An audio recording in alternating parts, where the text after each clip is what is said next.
Hello student, कैसे हैं आप सब। उम्मीद करता हूं आप सब अच्छे होंगे, मस्त होंगे, बेहतर होंगे, आपकी पढ़ाई बेहतर चल रही होगी बच्चों। और क्लास 11th फिजिक्स में आज हम नया चैप्टर स्टार्ट कर रहे हैं, गुरुत्वाकर्षण। गुरुत्वाकर्षण में जो चैप्टर में बच्चों पृष्ठभूमि है उसके बारे में चर्चा करेंगे, साथ में देखेंगे ग्रहों की गति से संबंधित केपलर का नियम। एक ऑब्जेक्टिव क्वेश्चन, सबसे बढ़िया क्वेश्चन होता है कि ग्रहों की गति से संबंधित नियम किसने दिया। गति से संबंधित बोल रहा है, ध्यान रखना है, क्वेश्चन को अच्छे तरीके से पढ़ें। ऑब्जेक्टिव में अक्सर आप लोग मार खा जाते हैं, मतलब आपसे ऑब्जेक्टिव नहीं बनता। इसके पीछे का रीजन क्या होता है बच्चों, क्योंकि उस प्रश्न को आप अच्छे से पढ़ नहीं पाते हैं। पहले आप उस प्रश्न को अच्छे तरीके से पढ़ो कि ग्रहों की गति से संबंधित नियम किसने दिया, केपलर ने दिया। पता चला किसी ने बोल दिया भैया पिंडों के बीच तो आकर्षण बल न्यूटन ने दिया था, तो न्यूटन लगा दिए, ऐसा नहीं होता। ग्रहों की गति से संबंधित नियम किसने दिया, तो केपलर ने दिया। इन्होंने कितने नियम दिए, तो 3 नियम दिए। ये ऑब्जेक्टिव क्वेश्चन ही बन रहे हैं, ठीक है। पूरा पृष्ठभूमि तैयार कर रहा हूं भाई। ग्रहों की गति से संबंधित नियम किसने दिया, केपलर ने दिया। और भाई कितने नियम, तो 3 नियम। अच्छा, ये जो गुरुत्वाकर्षण शब्द है इसको भाई साहब न्यूटन ने दिया है ना। न्यूटन ने बता दिया कि 2 पिंडों के बीच कहीं ना कहीं आकर्षण बल लगता है, वो गुरुत्वाकर्षण का नियम बता दिए। इसके पहले भी कुछ ना कुछ भाई पृष्ठभूमि रहा होगा जिसके आधार पर इन्होंने सोचा होगा। तो इसके पहले भी कोपरनिकस जी थे और उनके पहले भी टालमी जी आए। टालमी ने सबसे पहले बताया कि भाई साहब हमारा जो पृथ्वी है, स्थिर है और उसके चारों ओर जितने भी आकाशीय पिंड है वो घूम रहे, चक्कर लगा रहे। कोपरनिकस ने बताया ऐसा नहीं है। कोपरनिकस ने कहा सूर्य स्थित है और सूर्य के चारों ओर जो ग्रह हैं वो चक्कर लगाते हैं। अब थोड़ा बहुत आपको इस सिद्धांत को याद रखना पड़ेगा, क्योंकि बच्चों ऑब्जेक्टिव क्वेश्चन में आ जाता है कि भूकेंद्रीय सिद्धांत किसने दिया। एक सूर्य केंद्रीय सिद्धांत और एक भूकेंद्रीय सिद्धांत।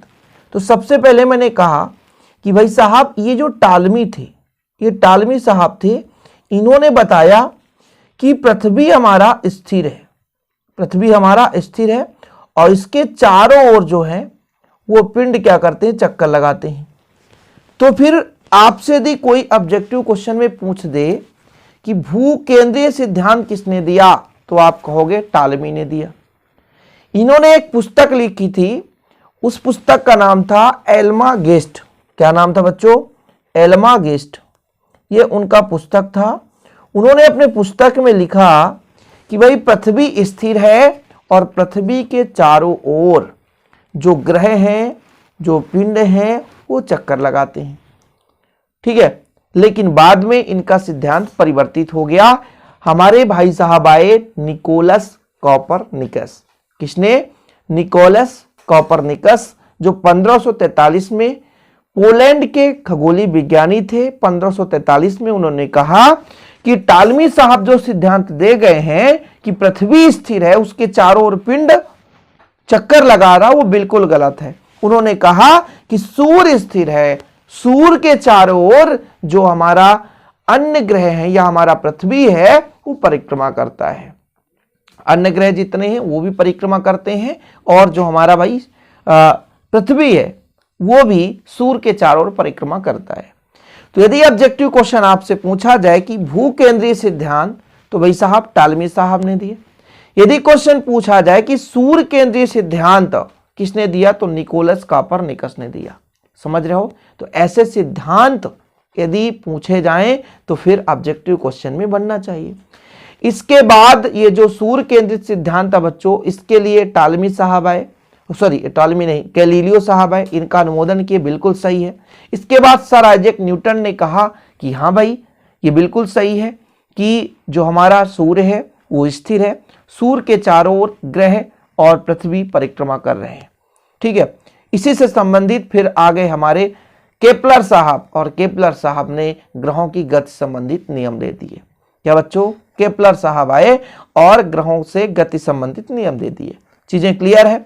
अच्छा, जब आप कहीं पे खड़े होते हैं, पृथ्वी पर खड़े हैं, तो यदि आप ऊपर की ओर देखते हैं तो आपको तारे टिमटिमाते हुए रात्र में दिखाई देते हैं, ठीक है। आकाशीय पिंड समझ में आते हैं, ग्रह उपग्रह सब कुछ दिखाई देता है।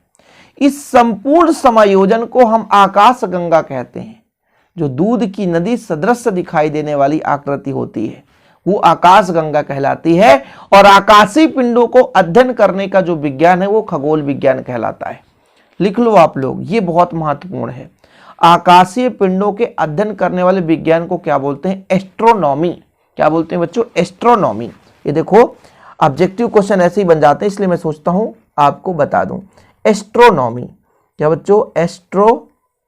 एस्ट्रोनॉमी ये है खगोलीय विज्ञान या खगोल विज्ञान। आकाशीय पिंडों के अध्ययन को हम क्या बोलते हैं? एस्ट्रोनॉमी, खगोल विज्ञान के नाम से जानते हैं।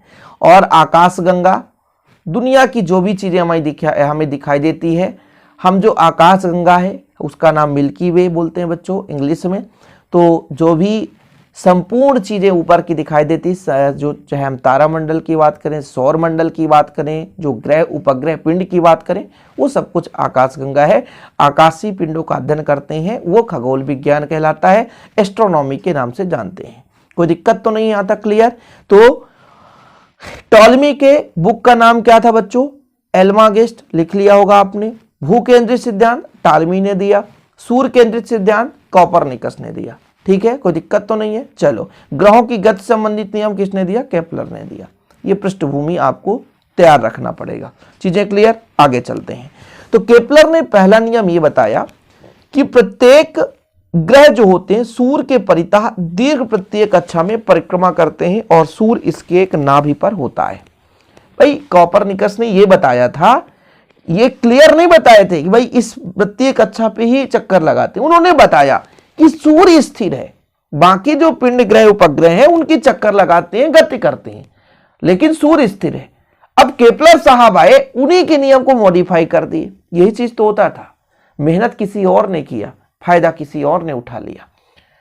तो जो हमारे केपलर साहब है उन्होंने बोला कि भाई हम जानते हैं कि सूर्य स्थिर है, लेकिन ग्रह इसके बारे में बताए कि ग्रह जो है उसके वृत्तीय कक्षा में परिक्रमा करते हैं और सूर्य इनके नाभिक पर होता है, मतलब बीच में। जैसे सूर्य है, इसके चारों ओर ग्रह क्या है? चक्कर लगाते हैं। ये लघु अक्ष कहलाता है, ये दीर्घ अक्ष कहलाता है। ठीक, चलिए दूसरा नियम क्या है केपलर का कि भाई साहब उन्होंने बताया कि जो ग्रह है वो सूर्य की परिक्रमा तो लगाते ही हैं, गति करते हैं।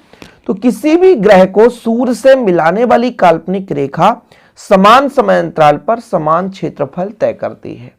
मतलब ये बोला गया कि मान के चलता हूं कि 1 घंटे में ए से बी तक प्रकाश किरणें पहुंच रही हैं, तो ये जो क्षेत्रफल है अगले जो 1 घंटे में जो क्षेत्रफल तय करता है वो उसके बराबर होता है, फिर 1 घंटे में जो क्षेत्रफल तय करेगा वो बराबर होगा। मतलब समान समयांतराल पर जो काल्पनिक रेखाएं हम मिलाते हैं उनका क्षेत्रफल लगभग समान होता है। ये केपलर का द्वितीय नियम है, जिसे क्षेत्रफल का नियम भी कहते हैं।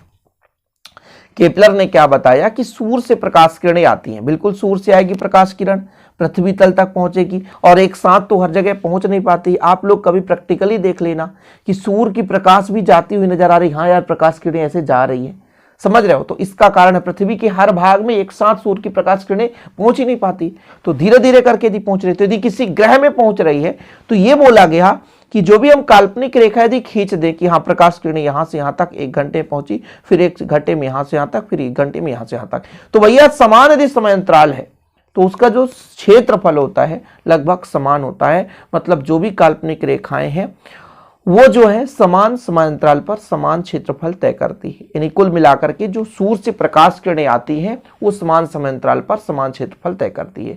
फिलहाल हम यहाँ पर मान के चले हैं कि ए से बी तक प्रकाश किरण यदि कोई पहुंच रही है तो 5 मिनट में लग रही है, मान लो, तो वही 5 मिनट यदि बी से सी तक लग रही तो इस दोनों का क्षेत्रफल लगभग समान होगा। फिर आगे बोला सी से डी तक पहुंचने में भी 5 मिनट लग रहा तो उसका भी क्षेत्रफल लगभग समान होगा। यही केपलर का द्वितीय नियम है बच्चों। ठीक है, नोट कर लेना थोड़ा सा एक चीज कि जब ग्रह सूर्य से दूर होता है, जब ग्रह सूर्य से दूर होता है तो उसकी रेखीय चाल न्यूनतम होती है, मतलब थोड़ा सा चाल कम होगा। और इसके विपरीत जब ग्रह सूर्य के पास होता है तो उसकी रेखीय चाल अधिकतम होगी। पास होने से बच्चों उसका आकर्षण बढ़ जाता है, प्रबल हो जाता है, जिसके कारण से चाल बढ़ जाती है। बस यही प्रोसेस है। दूर होगा तो आकर्षण कम होगा, और आकर्षण कम है बच्चों तो सिंपल है, आकर्षण कम होने के कारण जो उसका चाल है वो न्यूनतम हो जाता है। समझने की कोशिश करें कि यदि ग्रह सूर्य से दूर है तो भैया वैसे भी आकर्षण कम है, आकर्षण कम है तो चाल न्यूनतम हो जाती है, लेकिन वहीं पे जब पास में है तो आकर्षण अधिक है तो चाल अधिकतम हो जाती है। इसके बाद बात कर लेते हैं केपलर का तृतीय नियम। केपलर का तृतीय नियम बताया ये कि भाई साहब जो आवर्तकाल है और जो उसकी माध्य दूरी है इनमें क्या संबंध होता है। तो उन्होंने बताया कि किसी ग्रह का परिक्रमण काल का वर्ग उस ग्रह की सूर्य से माध्य दूरी के घन के अनुक्रमानुपाती होता है। मतलब दूरी जितना अधिक होगा समय उतना लगेगा, सिंपल है और कुछ भी नहीं है। यहाँ पर वैसे भी हमको पता है कि मान लो ये हमारे पास मान लो सूर्य है, इसके चारों ओर कोई ग्रह इस प्रकार से गति कर रहा है और एक और ग्रह है उससे कुछ इतना दूरी पर गति कर रहा है। अब परिक्रमण काल की बात आ जाती है, तो परिक्रमण काल का मतलब ये होता है इसके चारों ओर परिक्रमा करने में, एक परिक्रमा करने में जो समय लगता है, एक परिक्रमा करने में जो समय लगता है उसे उसका परिक्रमण काल कहते हैं, जिसे टी से दर्शाते हैं। आप ही बताओ, इसकी माध्य दूरी r है, मतलब मान के चलता हूं कि भाई r है और इसकी माध्य दूरी r2 है, इसको r1 मान के, कौन अधिक है? ये अधिक है, तो इसमें जो t का मान है वो अधिक होगा।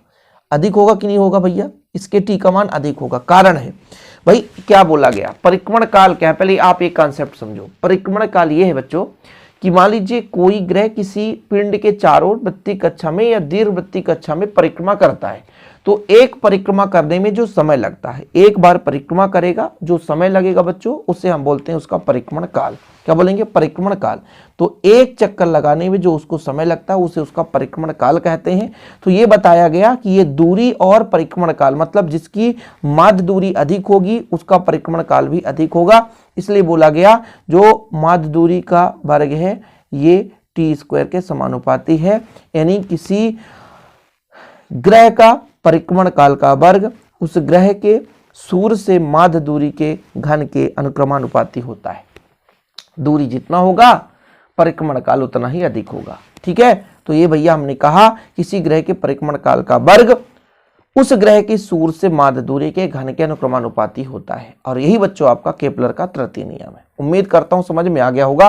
देखो, ग्रह सूर्य के नजदीक होता है उसका परिक्रमण काल कम होता है, वैसे भी हम जानते हैं कम समय में भाई वो घूम जाएगा, और जो ग्रह सूर्य से दूर है उसका परिक्रमण काल अधिक होगा, उसे अधिक समय लगेगा। ये चीज आपको बिल्कुल याद होना चाहिए। पहले भी मैंने फैक्ट बता दिया कि सूर्य के नजदीक है जल्दी घूम जाएगा, परिक्रमण काल कम लगेगा, समय कम लगेगी, लेकिन वहीं पे जब सूर्य से दूरी अधिक है तो परिक्रमण काल अधिक लगेगा, समय भी अधिक लगेगी। उम्मीद करता हूं बच्चों छोटा सा लेक्चर पसंद आया होगा। पसंद आया तो लाइक करके शेयर करें। जय हिंद, वंदे मातरम।